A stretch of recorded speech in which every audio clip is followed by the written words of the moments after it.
오늘 성경 말씀 제가 봉독하겠습니다. 로마서 16장 25절에서 27절까지 말씀입니다.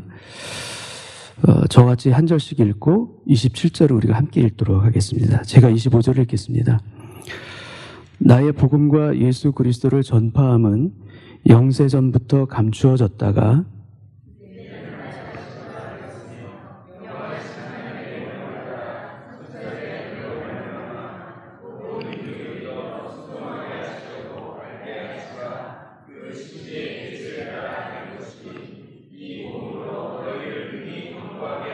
같이 읽겠습니다. 지혜로우신 하나님께 예수 그리스도로 말미암아 영광이 세세에 무궁하도록 있을지어다. 아멘. 아멘. 오늘은 지난주에 제가 말씀을 미리 드렸듯이 이재한 선교사님 모시고 오늘 예배를 드립니다. 이재한 선교사님 아마 많은 분들이 이미 알고 계실 터인데 간략하게 제가 소개를 드리면 아프리카에 있는 감비아에서 15년 동안 선교사역을 하셨고 또 온누리교회 하영주 목사님과 함께 오랫동안 선교의 동역자로 일을 하셨고 그래서 온누리교회에서도 선교훈련 원장도 지내신 경험이 있으십니다. 그리고 LA에 커미션을 세우셔서 미주뿐만 아니라 프랑스, 한국, 호주까지 그리고 이번에는 캐나다까지 이제 커미션을 발족하려는 그런 계획을 갖고 이제 오셨습니다. 미전도 종족을 향한 그런 선교의 새로운 지평을 열으셨던 우리 커미션의 이재한 선교사님 오늘 모실 때 우리 뜨거운 박수로 우리 선교사님 환영하도록 하겠습니다.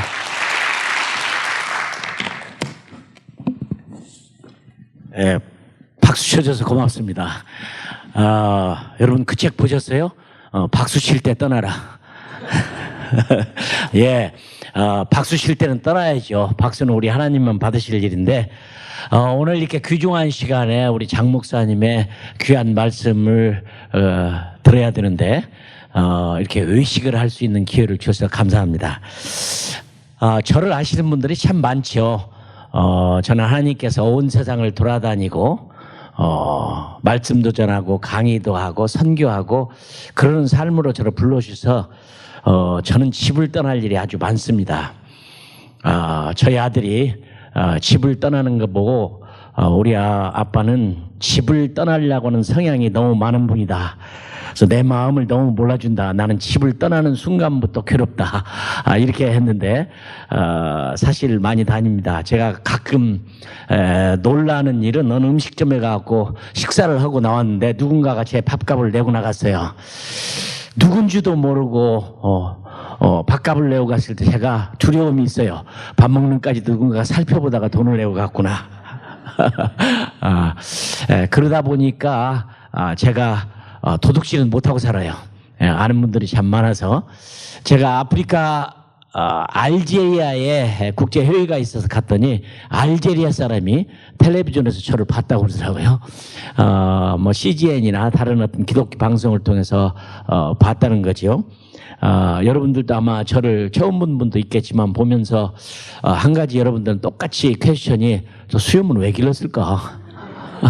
이 한국의 문화가 아닌데 제가 수염을 길렀습니다. 오래전부터 길렀는데 사실은 제가 수염을 기른 이유는 제가 일하던 감비아에 시바놀이라고 하는 마을이 있었는데 이 마을은 문화적 혜택을 누리는 곳이 아니었습니다. 전기도 없고 전화도 없고 신문도 방송도 아무것도 없는 곳이었는데 그러다 보니까 뭐 미자원도 없고 이발소도 없고 그러다 보니 그냥 기르고 살았죠.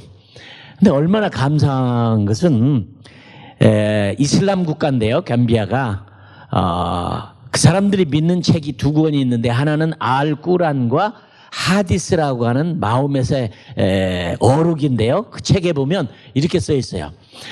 턱수염이 난 사람은 잘 보호할 것이요 콧수염이 난 사람은 존경할지니라. 마호멧이 뭐 때문에 그 얘기를 썼는지는 모르지만 이슬람 국가의 사람들은 그렇게 죽도록 수염을 기르는 이유가 거기에 있습니다. 근데 그 이유는 저 지금도 몰라. 일종의 권위가 아니겠는가. 그러니까 저는 하나님께서 특별히 턱수염도 많이 났고 했는데 턱수염을 깎은 이유는 비행기를 타고 다니면서 공항에서 많이 잡혔어요. 옛날에는 이제 빛나래들을 닮았다고 그래가지고 비행기를 떨치는 경우가 여러 번 있고 그러다가 제가 턱수염은 깎고 콧수염은 남겨놓은 이유는 그래도 이슬람 선교사로서 그래도 이 중요한 것이기 때문에 기르고 있습니다. 근데 감비아에 갔더니 너무 기가 막힌 게 이슬람 국가인데 더 놀라운 것은요, 아마 여러분 어린아이들은 금방 저를 보면 알겠지만 한국의 젊은이들이 중고등부 아이들이 저를 굉장히 좋아하거든요. 이 나이에 중고등부 수련회 강사로 가는 건 아마 대한민국의 역사상 없을 거예요. 이 나이에. 제가 좀 제발 좀 나를 부르지 말아라 그랬어요. 근데 저를 부르는 이유가 그 중학교 아이들이 저를 보면 너무 기뻐하는 이유가 어디서 많이 봤는데 제가 슈퍼마리오를 닮았다고. 제가 슈퍼마리오를 닮은 게 아니죠. 슈퍼마리오가 절 닮은 거죠. 그죠? 그런데 감비아에 갔더니 우리가 부르는 찬송가에 모태제 콘톨 마리오 모만장쿠 슈퍼마리오, 감비아 말로 슈퍼마리오가 놀라우신 주님이라는 뜻이에요. 안 믿으시죠? 얼마나 제가 생긴 모습도 감사하고 송대용도 감사하고 내가 주님의 일을 맡고 이렇게 살 수 있다는 게 너무 기쁘고요. 생긴 모습이나 뭐나 저는 아주 감격스럽게 생각합니다. 제가 다니면서 많은 분들에게 똑같은 질문을 받는 것은 선교사님 어떻게 해서 선교사가 됐습니까? 제가 이러던 감비아는 아마 여러분들이 잘못하면 잠비아로 오해할 수 있는데 잠비아는 남쪽에 있는 큰 기독교 나라고 제가 이랬던 감비아는 리버 감비아, 감비아 강을 따라서 나라가 만들어진. 그러니까 여러분 우리가 부르는 찬송가에 지금은 305장, 과거는 405장이었던 이나가와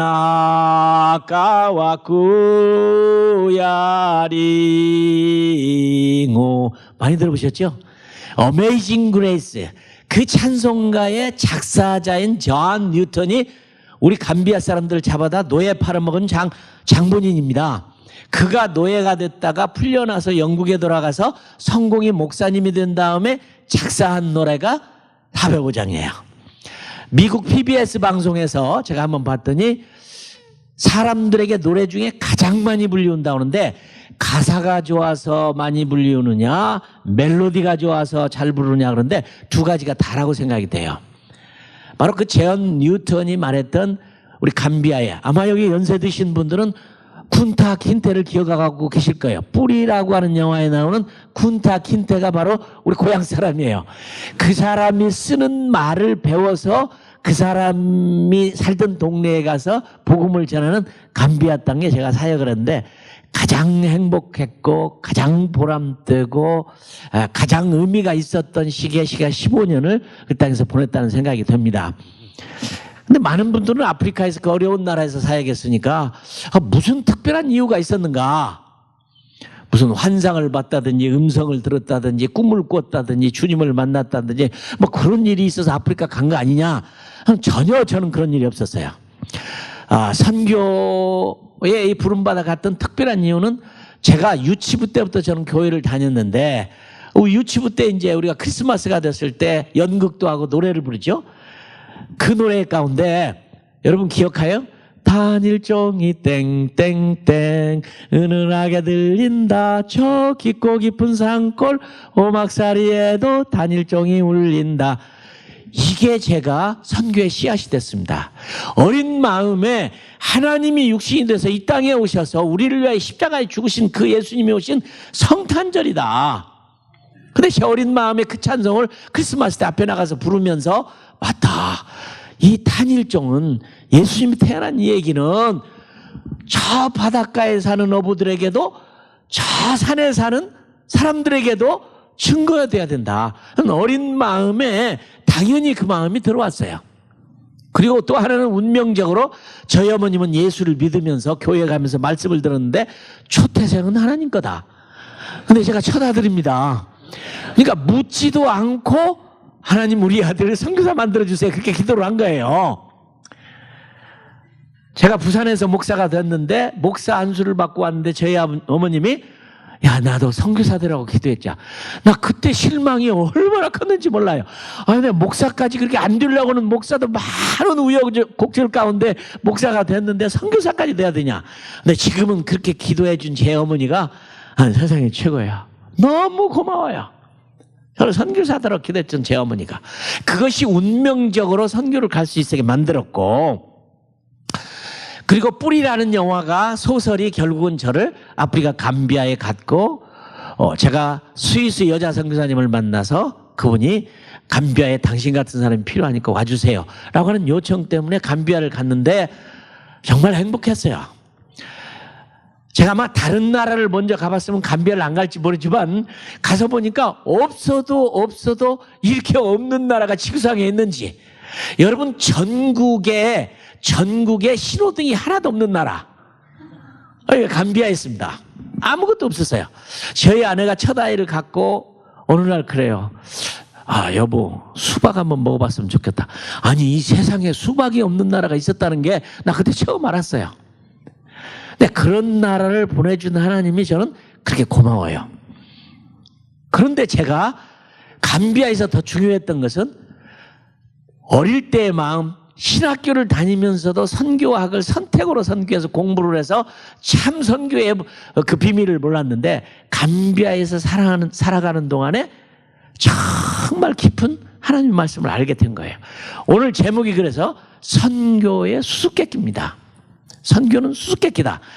아마 여러분들이 제목을 보면서 야, 이런 제목도 있느냐 그렇겠죠? 맞습니다. 이 말은 제가 한 말이 아니에요. 사도 바울이 선교는 수수께끼라고 말을 했어요. 여러분, 이 바울은 여러분 아시는 대로 예수님 당시에 태어났던 사람입니다. 같은 시대가 아니면 3, 4년 차이로 먼저 나더니 뒤에 나더니 그 시대에 예수님 시대에 태어난 사람이 사도 바울이에요. 물론 그는 터키의 다소에서 태어났어요. 그러니까 그가 티네이저 시절에 이스라엘에 유학을 가서 가말리엘이라고 하는 선생 밑에서 공부하는 율법학자가 되려고 하는 그가 예수님 30살에 공생애를 시작할 때 예루살렘에 같이 있었을 거예요. 그럼에도 불구하고 사도 바울은 예수님을 본 적이 없어요. 난 그 이유를 이렇게 생각합니다. 봐야 할 이유가 없는 분이라 보지 않았을 거예요.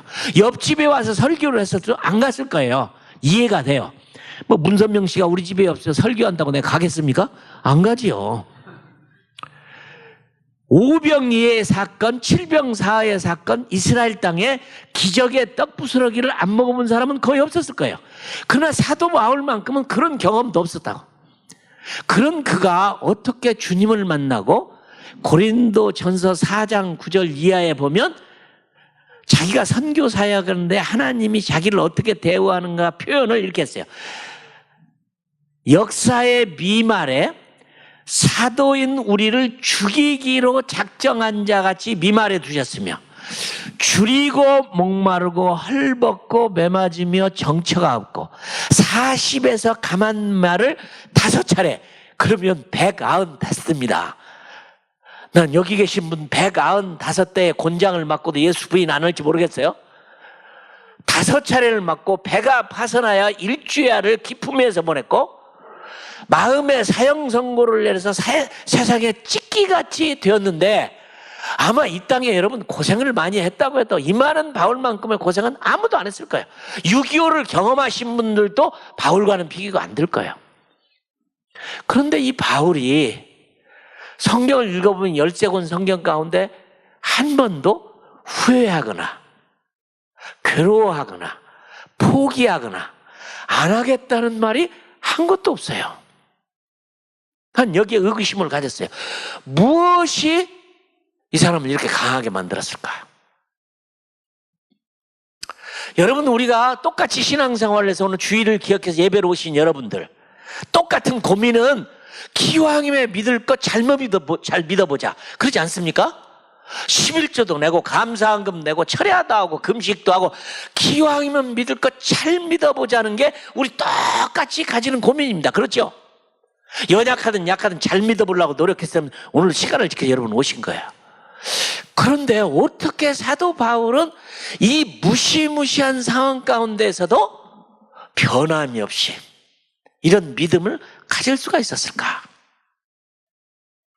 또 하나, 저에게 큰 도전을 주었던 것은 사도행전 26장에 보면 베스도라는 각하하고 아그리빠라고 하는 왕이 감옥에 있는 사도 바울을 꺼내서 뭐 돈 한 푼이라도 얻어보려고 성경에 보면 신문을 합니다. 그래 그 순간에 바울은 계속 설교를 하고 복음을 전하는 거예요. 그러니까 베스도 각각 하는 말이 바울아 또 공부 많이 했지. 내 학문이 너를 미치게 만들었다. 그러니까 공부하다 미치는 경우는 그때도 있었던 것 같아요. 그러죠? 요즘에도 그런 분들 계시는데 공부하다 미쳤어요. 아닙니다. 난 바른 말을 합니다. 그리고 전도를 하니까 아그리빠 왕이 너 이렇게 짧은 순간에 나에게 복음을 전해서 예수 믿게 하려고 그러냐. 그때 사도 바울이 말하기를 길든 짧든 당신뿐만 아니라 오늘 내 말을 듣는 모든 사람이 내가 이렇게 묶인 거 빼놓고는 나처럼 되기를 원합니다. 여러분 이런 프라이드로 사시죠? 여러분이 믿는 믿음은 이 정도의 프라이드는 가지고 계시죠? 와, 정말 굉장한 일이에요. 저는 제 생애에 외국 대통령을 5명 만나봤습니다. 이것도 힘든 일입니다. 그죠? 저는 그런 특권이 5명을 만나봤어요. 악수를 해봤어요. 어떤 분은 대통령하고 악수했다고 손도 안 씻더라고요. 물론 저는 감비아 선교사를 하면서 어느 날 정보원에게 납치당했습니다. 집차가 하나 딱 들어오더니 저를 젊은 두 사람이 꽉 끼고 집차에다 싣고 저를 갔어요. 그게 바로 보안부였습니다. 정보부. 이 간판은 보니까 그냥 무슨 농업연구소 이렇게 써있는데 그 안에 들어가 보니까 무시무시하더라고요. 막 안테나들이 막 뭐 많이 서 있고 저를 가운데다 놓고 두 사람이 딱 끼고 신문을 해요. 아, 드디어 내가 이 나라에 와서 쫓겨난 게 됐구나. 그러니까 비밀 경찰한테 잡혀왔어요. 근데 정부부장이 앞에서 저를 신문을 하는데 이렇게 묻더라고요. 너 이 나라에 왜 왔느냐? 제가 그때 그랬어요. 기왕이 잡혀나서 추방당할 건데 바른 말하고 쫓겨나자. 복음 전으로 왔습니다. 너 그동안 뭐 했냐? 복음 전했습니다. 앞으로 뭐 할 거냐? 복음 전할 겁니다. 근데 어차피 쫓겨나는 건 내가 정말 바른 말을 하고 내가 쫓겨나자 그런 생각을 했어요. 그럼 나한테 패스포트를 가지고 왔느냐? 나 그냥 잡아왔지 당신 패스포트 가져오라고 했느냐? 그러니까 자기들 말로 저를 신문할 때는 영어로 하고 근데 자기들끼리 비밀 말을 할 때는 만딩고 말로 양쪽을 다 알아들었죠.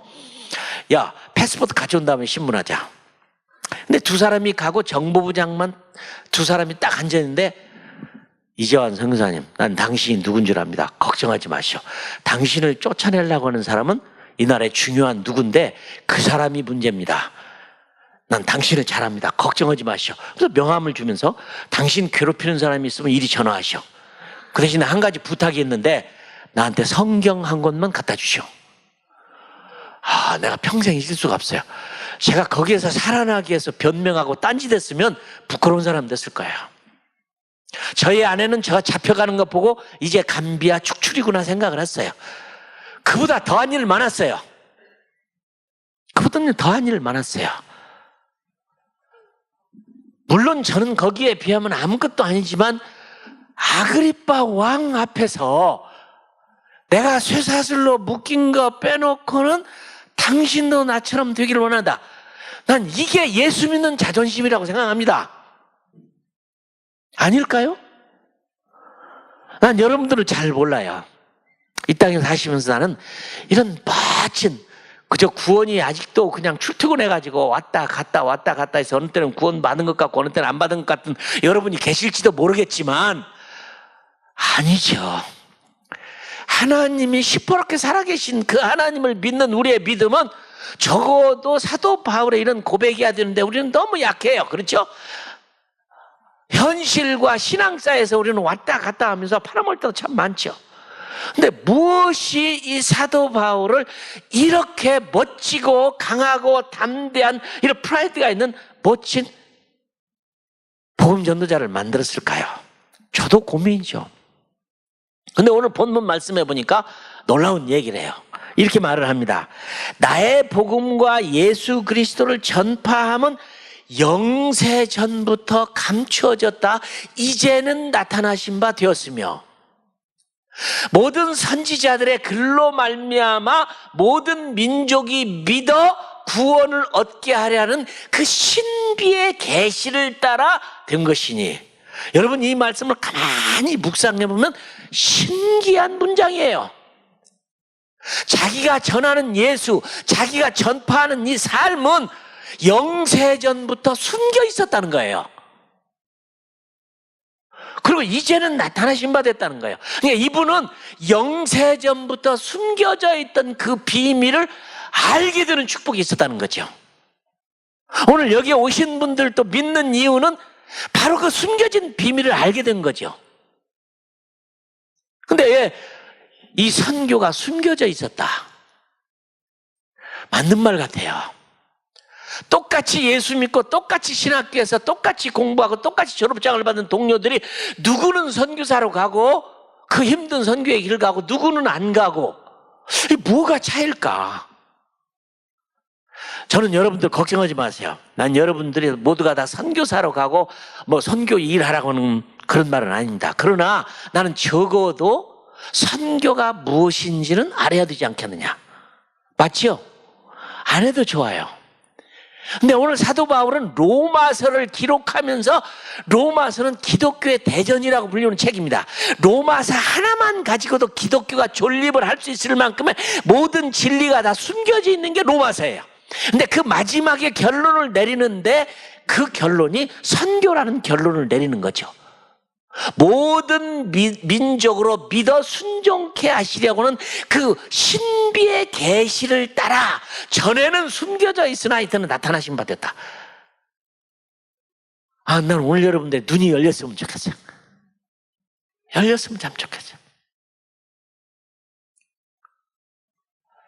그냥 안 해도 좋아요. 그건 알아야 된다는 거죠. 근데 저는 아까 어릴 때 주일학교 때 탄일종이 땡땡땡에서 선교의 필요성을 어린 마음에 느꼈던 게 씨앗이었지만 동일하다고 생각합니다. 여러분들도 그죠? 저희 어머니가 운명적으로 선교사 되라고 기도했다는 그 어머니의 영적인 조건 때문에 하나님이 저를 불렀다고 생각을 해요. 그러나 저는 아프리카의 선교지를 갈 때 뭐 주님이 나타나서 음성을 들려줬다든지 환상을 봤다든지 꿈을 봤다든지 누가 저에게 예언을 해줬다든지 아니면 밀어붙이기를 했다든지 그런 게 아니었어요. 단지 성경에 하늘과 땅의 모든 권세를 내게 주셨으니 그러므로 가라는 말에, 그렇지, 대한민국에는 교회도 많고 예수 믿을 기회가 이렇게 많지만 참 미전도 등조 아프리카 사람들에게는 그 이슬람권에는 복음을 들은 사람이 없으니까 당연히 가는 거 아니냐 하고 그냥 갔어요. 근데 놀라운 것은 감비아를 가서 사역을 시작하니까 환상도 보이고 음성도 들리고 꿈도 보이고 기적도 보이고 다 보이더라고요. 사역을 시작하니까 하나님이 일을 시작했어요. 굉장한 무슨 하나님의 무슨 부름이나 소명이 있었던 게 아니에요. 저는 선교에는 소명이 없다고 믿는 사람입니다. 선교에는 소명이 없어요. 선교는 사명이지 소명이 아니에요. 어떤 젊은이가 저한테 그래요. 저는 초등학교 때부터 선교사 되기로 했는데 아직까지 하나님의 부르심이 없습니다. 그래서 당신은 환갑이 넘어도 부름이 없을 겁니다. 그랬어요. 사명을 느껴서 간 것이지. 그죠? 해야 된다고 하는 의무감이, 당연히 구원받은 사람은 구원지 받지 못한 사람들의 책무를 느끼기 때문에 나는 아주 단순한 것이라고 생각해요. 근데 사도 바울은 굉장한 얘기를, 전에는 숨겨져 있었다는 거죠. 근데 그 말이 맞았어요. 맞습니다. 구약을 보고 구약학자가 최근에 구약에는 선교가 없다 그렇게 보여요. 없어요. 구약에서 어디가 불러서 훈련시켜서 넌 딴 나라를 가라 그런 게 있었습니까? 요나를 빼놓고는 구약 39권 성경에 없어요. 그런데 요나조차도 다른 곳에 선교를 가라는 말을 이해를 못했어요. 아시죠? 아니 유대인인 내가 왜 아시리아를 가야 되냐. 근데 참 이상하죠. 안 간다고는 요나를 하나님은 억지로 고기 물속에 집어넣어서 물고문을 막 3일 동안 시켜서 죽도록 물로 배불려서 가게 만든다 이 말이죠. 왜 그러셨을까? 안 간다고 하면 다른 사람 보내면 될 거 아니냐. 근데 그 이유를 여러분들은 많은 분들은 모르더라고요. 저는 이렇게 생각합니다. 요나는 영어를 잘했어요. 국제 언어가 능통했어요. 통역 세워갖고 같이 않지 않습니까? 배에 탔을 때 국제연애, 무역의 언어를 다 이해했기 때문에 그 사람들은 그냥 통역했지, 아니 통역을 세우지 않지, 그냥 대화했지 세운 거 아니죠. 시리아에 갔을 때 복음을 전할 때도 통역을 세워서 복음 전했냐? 저는 성경을 읽는 순간 딱 그 통찰력이 와서 역시 가서 커뮤니케이션이 가능하다. 그냥 선교사의 언어가 굉장히 중요한 거죠. 특별히 카나다에 사시는 분들은 영어 한마디로 다 잘하잖아요. 얼마나 멋있어 이분들이야. 그러니까 국제 언어를 할 수 있었다는 게 놀라운 일인데, 요나는 아주 진실한 사람이었습니다. 보십시오. 거짓말도 안 해요. 사실 자기가 여호와를 피해서 도망가다가 걸린 거니까 나를 바다에 던지라 그랬죠. 거기 보고 깜짝 놀랐어요. 왜 자기가 뛰어들지 왜 남들을 던지라고 그래요? 그러니까 자살은 않겠다는 사람이에요. 그러니까 뛰어들면 자살이고 남이 던져주면 순교죠. 그죠? 왜 자기를 던지라고 하는 거죠? 자기가 뛰어들지 말이죠. 그러니까 여러분, 자살은 않겠다는 사람이 아주 진실한 사람이에요. 나를 던져라. 그걸 빼놓고는, 그러니까 요나도 하나님의 비밀을 이해를 못한 거죠. 근데 보십시오. 첫 번 선교사가 누구냐? 요셉입니다. 아브라함에게 언약을 했어요. 너로 인하여 모든 민족이 복을 받으리라. 그러나 아브라함 때 선교하지 않았어요. 이삭 때 선교하지 않았어요. 그 하나님이 주신 언약을 확정을 하고 야곱 때 시작합니다. 야곱이 12종족을 만드는데, 이스라엘의 12종족을 만드는데 순수한 이스라엘로 만드는 게 아니에요. 8대 4입니다. 라헬과 레아를 낳았던 게 8명이고 나머지 12명이 난 사람은 이방 여자를 통해서 나요. 그래서 메시아는 이방 여인을 통해서 옵니다. 뼈하잖아요. 그때부터 하나님은 세계 선교를 혼혈로 만들기 시작하냐. 이 혼혈이라는 말은 무슨 말이냐? 모든 민족이 여호와 것이에요. 종족이 없어요. 나라가 없어요. 근데 하나님이 애굽을 첫 번 선교지로 딱 택합니다. 그런데 첫 번 선교지에 선교사를 보내는 사람이 17살의 요셉을 노예로 보내는 거예요. 그거 참 이상하다. 왜 하나님이 하필이면 보내는데 멋있는 사람으로 보내지 않고 노예로 17살짜리를 보낼까? 근데 17살짜리 13년 동안 고생하고 30살에 총리 대신이 됩니다. 7년의 풍년이 지나고 흉년 2년 지나고 5년 남은 순간에 야곱이 먹을 것이 없어서 양식을 구하러 아들을 그 땅에 보내는 흉년 선교를 시작합니다. 양식이 있었으면 애굽 땅은 선교지가 못 됩니다. 하나님의 방법은 신기해요. 흉년을 통해서 먹을 것이 없으니까 그 73명의 사람을 그 땅에 보내요. 그리고 요셉은 그 땅에 가서 멋지게 하나님의 사람으로 살면서 부인은 애굽 여자를 얻어요. 그렇죠? 하나 되는 거예요. 그럼 어떤 분은 그럴 수 있어요. 무슨 애굽이 선교지냐? 그러다 간 거 아니겠느냐? 천만에요. 이사야서 19장 25절을 읽어보면 하나님은 나의 사랑 애굽이여. 하나님은 이스라엘과 동등으로 애굽도 부르셨어요.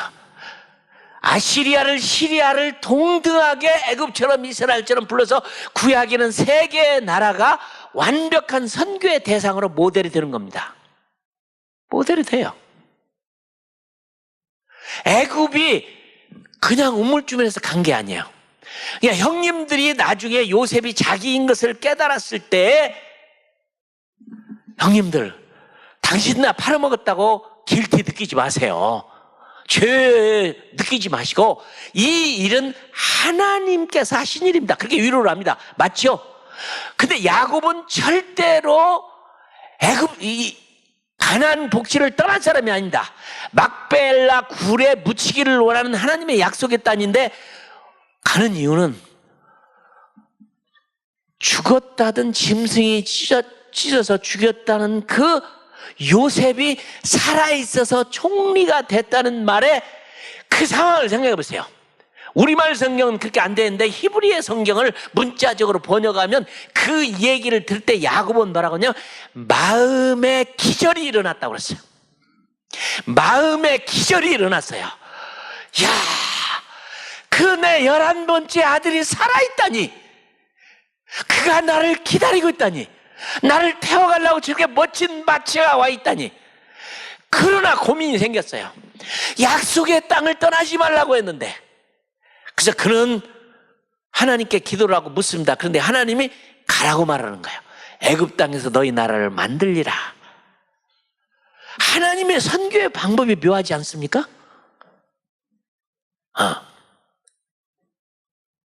다니엘과 사드락과 메산느고가 바벨론에 잡혀간 건 포로 선교예요. 그들이 선교사로 갔어요? 아니죠. 그러나 잡혀갔지만 하나님은 그들을 통해서 바벨론 땅에, 페르시아 땅에 선교사 일을 해요. 아람 군대 장관의 식모로 잡혀갔던 한 소녀가 나만 장군에게 우리 땅에 가면 당신 병 나을 수 있습니다. 선지자가 있습니다 해서 그 말을 듣고 갔다가 이스라엘 난리를 일으켰지만 결국은 요단강에 7번 담그고 나와서 병 고침을 받았을 때 그는 여호와 하나님을 믿게 되는 걸 여러분 아시죠? 내가 여호와 하나님을 믿는 나로서 내가 돌아가면 우리 왕은 아닌데 내가 봉사를 해도 됩니까? 해라. 이스라엘의 거룩한 땅을 좀 내가 가지고 가면 안 되겠습니까?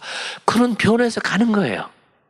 하나님의 선교의 방법은 참 묘한 방법. 그러니 구약을 보면 선교가 없다는 말이 이해가 돼요. 전에는 영세전에 숨겨져 있었으나 이들을 가리켜서 모세를 가리켜서 다니엘을 가리켜서 요셉을 가리켜서 73명의 사람들을 가리켜서 선교신학자는 뭐라고 표현하느냐면 비자발성 선교사라.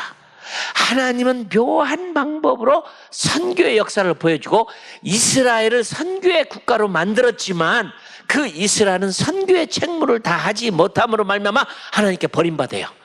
여호와 하나님은 이스라엘만의 하나님이 아니에요.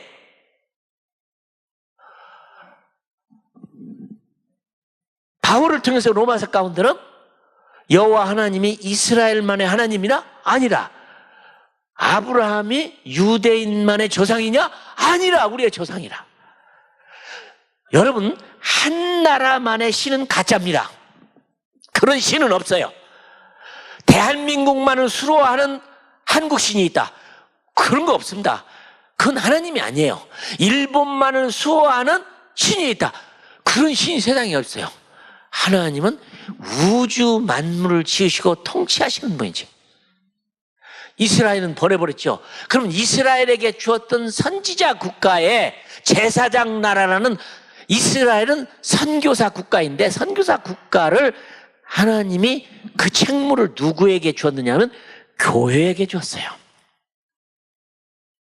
그래서 우리 교회가 할 일이 바로 이스라엘이 해야 할 여호와 하나님, 다윗의 소원처럼 모든 민족으로 여호와를 찬양하게 하라. 근데 오늘 본 말씀에 바울은 뭐라고 했냐면 모든 선지자의 글로 말미암아. 그러니까 선지자들은 이미 선교의 눈을 가지고 있었던 그분들이에요. 누가복음 24장 44절에 보면 이런 글이 있습니다. 모세의 글과 선지자의 글과 시편에 나에 관하여 기록된 모든 성경이 이루어져야 하리고 죄사함을 얻게 하는 회개가 모든 족속에게 전파될 것이 기록되었으니 이 보는 일에 너에게 증인이라. 제가 영국에서 훈련을 받는 동안에 뒤집어졌습니다. 신학교를 졸업을 했어도 못 깨달은 것을 제가 영국에서 크리스토퍼 라이시라는 사람을 통해서 눈이 열렸어요. 이 사람이 쓴 책에 뭐가 있었냐면 이런 말이 있었습니다. 모든 성경은 선교를 위해서 기록됐다. 그때 제가 반대했습니다. 말도 안 되는 얘기. 창세기의 선교 찾을 수 있다. 출애굽기의 선교 찾을 수 있다. 근데 레위기의 선교가 있느냐? 사사기서의 선교가 있느냐? 말라기의 선교가 있느냐? 아니, 아가서 가운데 세계 선교가 있느냐? 난 믿을 수가 없었어요.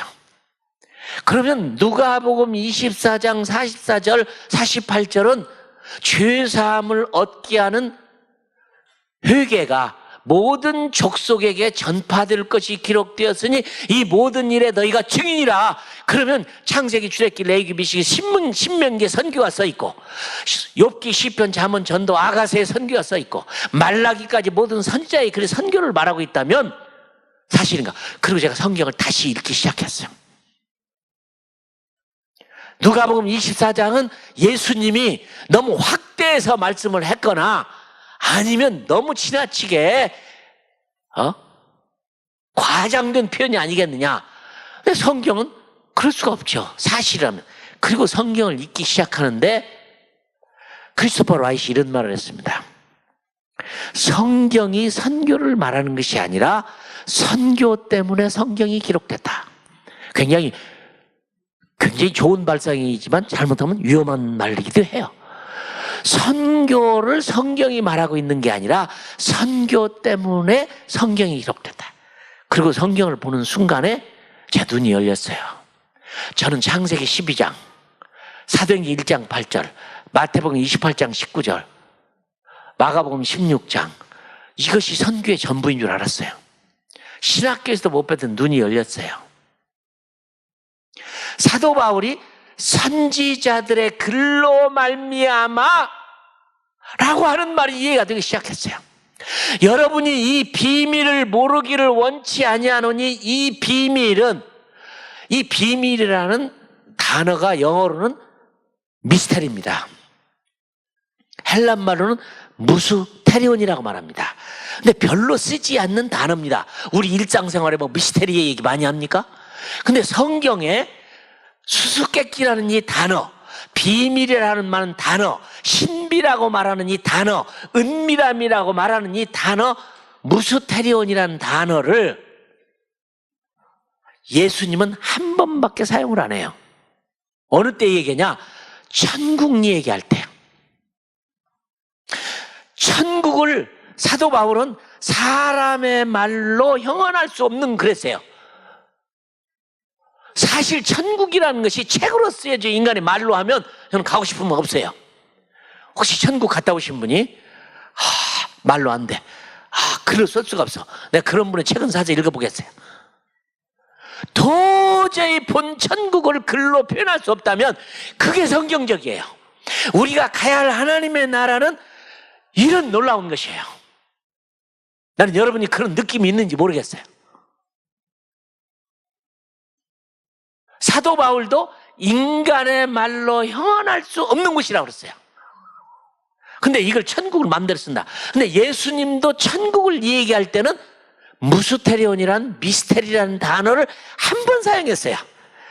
그런데 마태, 마가, 누가의 이 사복음서 가운데는 같은 얘기를 반복하니까 몇 번 나오지만 실제로 예수님은 그 단어를 평생에 한 번밖에 안 썼어요.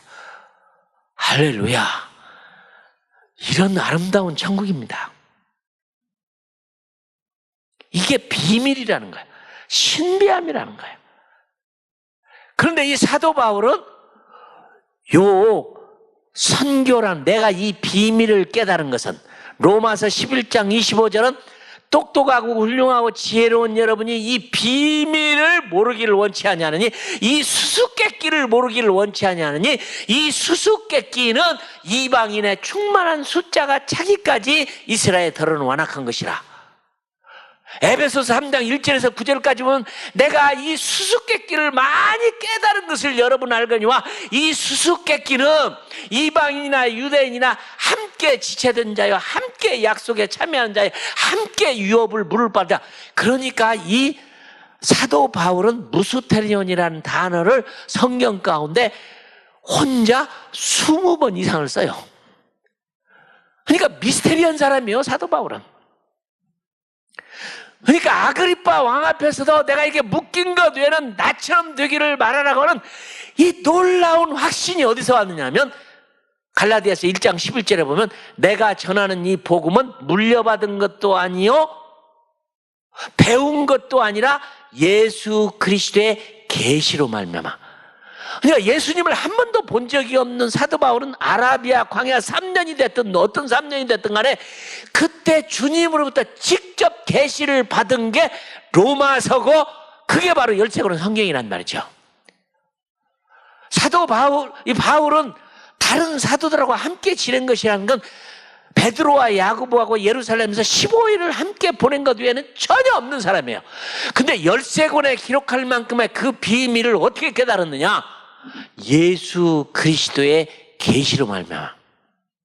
아그리빠 왕 앞에서 그렇게 담대했던 이유는 26장 18절에 보면 이런 말을 써요. 하늘에서 보이신 것을 내가 거역지 아니하고. 와. 그러니까 사도 바울은 이 선교의 계시, 온 민족이 구원받는 계시, 이스라엘뿐만 아니라 모든 사람이 구원받는 이 놀라운 아브라함의 계시, 너로 인하여 모든 민족이 복을 받으리라고 하는 교회에게 준, 이스라엘은 실패를 했고 교회에게 준 이 미션을 교회가 성공적으로 못한다면 나는 교회도 망한다고 생각해요. 하나님이 2000년 동안 이스라엘을 버려버렸어요. 마태복음 8장 11절을 읽어보세요. 예수님이 이런 말을 했어요. 나라의 본 자손들은 밖에 쫓겨나 이를 갈며 슬피 울미 있을 것이며 동서로부터 많은 사람들이 와서 아브라함과 이삭과 야곱과 함께 자리에 앉으려니와 이스라엘에 주어진 그 엄청난 복을 이방인 교회가 누리도록 주었어요. 이게 2000년 동안. 그리고 하나님은 마지막으로 이스라엘도 세계 선교에 사용하는 건 사실인데 사도 바울은 요 비밀을 깨달은 거예요. 전에는 숨겨져 있으나 이제는 나타나신 바 되었으며 모든 선지자들의 글로 말미암아 모든 이방인이 구원을 얻어 하시려는 그 신비의 계시에 따라서 얼마나 멋있어요. 난 여러분 선교 안 해도 괜찮아요. 선교비 안 내도 괜찮아요. 그러나 정말 사도 바울이 아그리빠 왕 앞에서도 그렇게 담대하게, 베스도 앞에서도 그렇게 담대하게, 그렇게 많은 고난 앞에서도 마음의 사형 선고를 내리며 살 소망도 끊어진 상황에서도 변치 않고 그런 놀라운 프라이드를 가지고 할 수 있었던 비밀을 깨달았기 때문에 성경을 깨달았고 주님을 만났고 하나님의 미래의 계획을 알고 있는 그 비밀을 깨달은 그런 흔들림이 있을 수가 없죠. 흔들림이 있을 수가 없죠. 너무 멋있어요. 제가 이제 요나 선교학교라는 걸 많이 했죠. 여기도 참석하신 분이 있죠. 제가 LA에서 우리 본부에서 요나 선교학교 3일을 하는데 한 젊은이가 참석을 했어요. 근데 이 사람은 아버지가 서울대학교 수학과 교수고 본인도 서울대학교 수학과를 졸업했고 UC 버클리에 캘리포니아주 UC 버클리에 수학으로 공부를 해서 철학 박사를 받았어요. 그리고 이제 교수로 가게 됐죠. 얼마나 멋진 젊은이입니까? 아버지도 뭐 서울대학교 교수고 본인도 수학으로 공부를 했고 수학으로 해서 철학 박사가 됐는데 우리 요나 선교학교를 가기 전에 시간이 있으니까 참석을 했다가 인생이 망가져 버렸어요. 참석을 안 했어야 되는데, 그죠? 남는 시간이니까 한번 오자 하고 왔는데 제가 3일 동안에 이 선교의 비밀을 강좌를 했는데 모든 성경이 선교를 말하고 있다는 말에 수학 교수니까 수학 박사니까 에이 내가 지금까지 성경 봤는데 뭐 그게 아니었는데 그리고 집에 가서 창세기에서 다시 읽기 시작했어요. 맞는다고 하는 순간에 교수를 포기하고 우리 컨미션에 제1호 선교사가 되는 판이었어요. 나 교수 안 하겠다고. 멋지잖아요. 자매 하나도 똑같은 학교에 포스닥을 마쳤어요. 영양학 박사인데 우리나라에서 최고의 학교를 나왔고 교수를 하고 포스닥을 마치고 또 교수로 가는 거죠. 근데 이 자매도 요나 선교를 참기했다가 나 안 해. 그리고 선교사로 가버렸어요. 파송식을 하는데 누가 묻더라고요. 아깝다. 그죠? 저렇게 공부해서 시집도 안 가고 포스닥까지 마쳐서 박사 되고 교수로 갈 텐데 선교사로 간다는 게 아깝다. 나 그분한테 화를 냈어요. 무엇이 아깝습니까? 그러면 선교사는 못 배우고 가난하고 뭐 멍청한 사람들이 가는 건가? 가장 뛰어난 분들이 가야죠. 근데 재밌기는 하더라고. 선교 훈련을 받으면서 영양학 박사니까 내가 물었어요. 선교사님, 영양학 박사니까 뭘 먹어야 건강하게 오래 사는지 좀 한번 가르쳐주고 뭐 먹어야 돼요? 하니까 아이 선교사님 별거 아니에요. 뭐요? 땡기는 대로 드세요. 그 영양학 포스닥을 마친 분의 이 얘기더라고요. 땡기는 대로 드세요. 그죠? 그리고 선교사로 갔어요. 여러분 안 해도 좋아요. 저도 성경이 열려지고 눈이 열려지고 선교의 비밀을 알고 난 기쁨이 감비아에 한국에 유명한 분이 오셔서 집회를 했어요. 김진홍 목사님 오셨어요. 유명한 분이잖아요. 그분 모시고 집회를 하고 제가 통역을 하고 은혜스럽게 참 마쳤어요. 근데 그분이 가시면서 그러더라고요. 선교사님은 선교를 즐기시는군요. 예, 행복했어요. 여러분 행복이라는 게 공부를 많이 해야 행복합니까? 돈이 많아야 행복합니까? 건강해야 행복합니까? 아니잖아요. 길가에서 사과 장사를 해도 왜 하는지 그 이유를 알면 행복한 거잖아요. 그렇죠? 저는 선교로서 행복해요. 저 같은 사람이 주님의 일꾼으로 부름 받았다는 게 행복해요.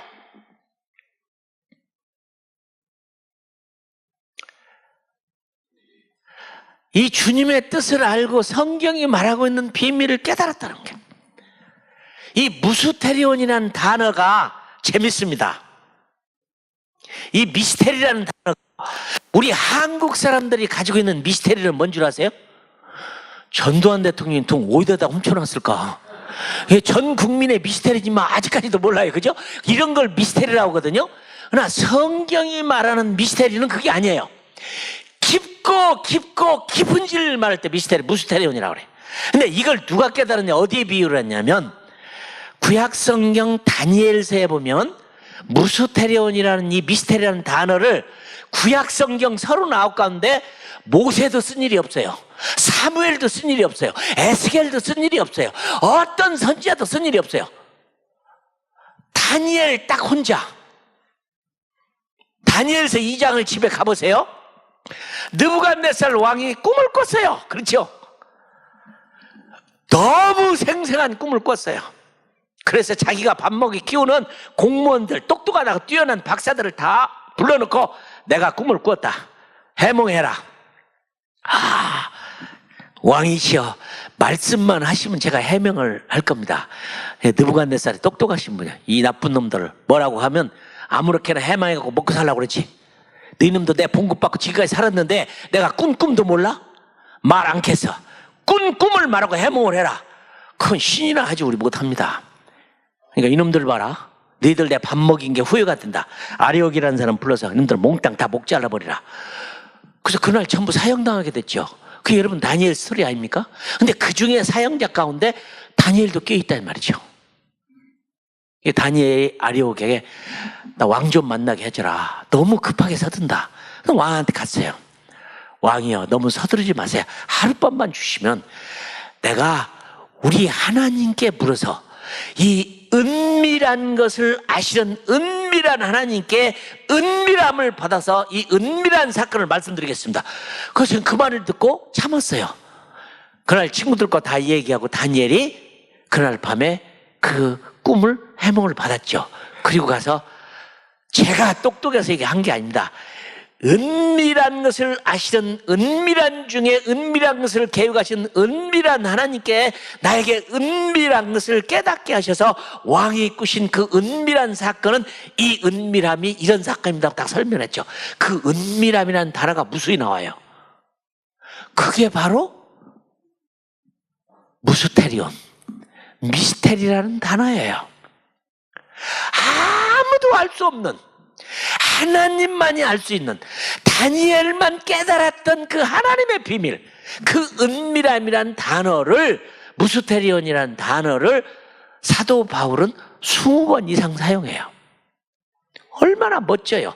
예수님 당시에 살았지만 예수님을 만나본 적이 없는 사도 바울이 13권의 기록을 하고 그렇게 줄이고 목마르고 헐벗고 매맞으며 그토록 고통을 당하면서도 한 번도 포기하지 아니하고 후회하지 않고 그 길을 갈 수 있었던 그 근본적인 강인함을 만들었던 그게 뭐냐?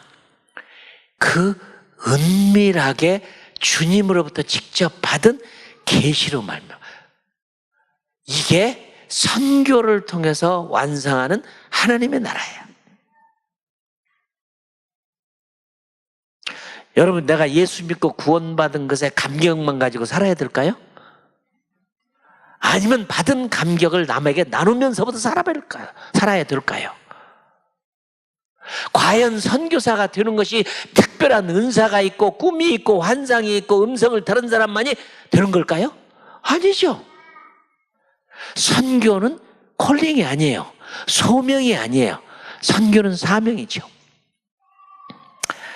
제가 터키에 가고 집회를 갔는데 저는 그 나라에 구경 간 거 아니니까 집회를 끝나자마자 그날 밤 비행기로 돌아오겠는데 구경할 시간이라는 건 오전 강의가 끝나고 오후에 남는 시간인데 저 같은 분이 많이 왔는데 야, 터키 구경할 시간은 없는데 여기에서 가장 가까운 데가 어디냐 물어봤더니 1시간 거리 멜리데라는 항구가 있는데 그 항구를 한번 같이 보고 갑시다. 그래서 같이 오신 분들이 전부 버스를 타고 멀리는 못 가지만 가까운 그 멜리데 항구를 갔어요. 제가 이제 그날 가서 예배를 드리면서 설교를 하고 설명을 하는데 성지순례는 이런 것이구나 하는 생각이 드는 게 막 온몸에 전율이 오더라고요. 마게도니아에서 이제 제 3차 여행을 마치고 사도 바울이 예루살렘으로 돌아가는 과정이 있었어요. 근데 돌아오는 길에 만나는 사람들마다 성령 충만한 분들이 뭐라고 얘기했냐면 큰일 났습니다. 이번 여행은 보통 여행이 아닙니다. 포기하세요. 환난과 결박과 감옥에 갇히고 죽는 일이 막 생깁니다. 빌립의 두 딸은 예언의 은사를 받아서 성경에 보니까 예언하는 거예요. 이번에는 환난과 결박과 엄청나게 많은 고난이 있습니다. 포기하세요. 아시아에서 온 다른 선지자는 바울의 혁띠를 뽑아서 자기를 묶은 다음에 혁띠 임자가 이렇게 고난을 당할 겁니다. 그 다음에 에베소에서 만났던 바울의 제자들은 교인들이 다 모여가 막 엉엉 우는 거예요. 가지 마세요. 가지 마세요. 우리를 놓고 어디를 갑니까? 그때 사도 바울이 이래요. 어찌하여 울어서 내 마음을 상하게 하느냐. 환난과 결박이 나를 기다린다 하나 주 예수께 받은 사명 곧 은혜의 하나님의 복음 증거하는 일을 마치려 하면 나의 생명을 조금 더 귀한 것을 여기다. 성령이 그렇게 가르쳐 줬으면 저도 그만둘 거예요. 성령이 가지 말라는 신호구나. 여러분 그 생각 안 하겠어요? 미리 말해준 거 보니까 가지 말라는 거구나. 난 그 생각했을 거예요. 성령의 소리도 안 듣고 무조건 가려고 하는 그 멜리데 항구에서 설교하는 저는요 막 정말 임재가 임하더라고요. 근데 저만 그런 게 아니라 그때 그 항구 앞에서 같이 예배드리고 말씀을 들었던 거기 오신 분들도 똑같이 느끼더라고요. 제가 이 설교를 싱가포르에 가고 연합집회하는데 설교를 했더니 어떤 자매님이 쫓아오더니 그래요. 선교사님, 성령의 얘기를 거역한 사도 바울은 성령 회방죄를 지은 거 아닌가요? 그럴듯하더라고요. 성령 회방죄처럼 느끼는 것을 느끼면서까지 복음의 길을 간 사도 바울은 누구도 그의 방향을 복음 전하는 방향을 바꿀 수 없는 그 강인한 나의 달려갈 길과 환난과 결박이 나를 기다린다 하나 주께 받은 사명 맞습니다. 선교는 소명이 아니에요. 선교는 사명이에요. 책무예요. 누구나가 해야 할 일입니다. 사랑하는 여러분, 나는 여러분에 강요하고 싶지 않아요. 믿음 수준이 다 있겠지만 나 여러분 선교사 가라고? 오늘 젊은이들에게 말하고 싶어요. 하나님이 노예와 기근을 선교의 방법으로 사용했다면 우리 젊은이들은 다 노예로 팔아먹어버렸으면 좋겠어. 가면 총리를 할 거 아니에요? 다 팔아먹어버렸으면 좋겠어. 누군가에 의해서 선교가 아니면 일어날 수 없는 하나님의 나라가 왔으면 좋겠어요. 아멘. 선교를 통해서는 하나님의 나라를 우리 생애에 만났으면 좋겠어요. 아멘. 하나님의 나라가 어서 왔으면 좋겠어요. 아멘. 믿습니다. 오늘 말씀에 그런 비밀을 알게 된 감격에 너무 기뻐서 알려주신 하나님이 너무 고마우시면 하나님께 영광의 박수를 한번 올립시다. 아멘. 할렐루야. 기도하겠습니다. 하나님, 우리 박수 소리 들으셨죠? 하나님, 우리 연약하고 약하지만 베스도와 아그리빠 왕 앞에서 묶인 것 외에는 나처럼 되기를 원하는 그런 프라이드의 믿음을 갖고 싶습니다. 줄이고 목마르고 헐벗고 매맞고 그렇게 매를 맞고 살 소망도 끊어지고 마음의 사형 선고를 받았지만 그래도 주님을 부인하지 않은 것처럼 오늘 은혜의 교회 사랑하는 성도님들, 왜 아침에 모였나요? 왜 왔나요? 오늘 이런 믿음 갖고 싶습니다. 하나님 아버지, 이 좋은 땅에 살면서 우리의 신앙이 잃지 않도록 도와주시고 이런 믿음을 우리가 갖도록 소화하게 하시고 우리 교회에서도, 은혜의 교회에서도 많은 젊은이들과 여러분들이 선교에 동참하고 사도 바울 같은 비밀을 깨닫고 정말 한번 행동으로 참여하고 일하는 일들이 있었으면 좋겠습니다. 하나님, 멋지게 행복하게 아름답게 우리의 주어진 신앙생활을 할 수 있도록 딱 축복하심을 감사합니다. 그렇게 살리라 믿습니다. 예수님의 이름으로 기도합니다. 아멘.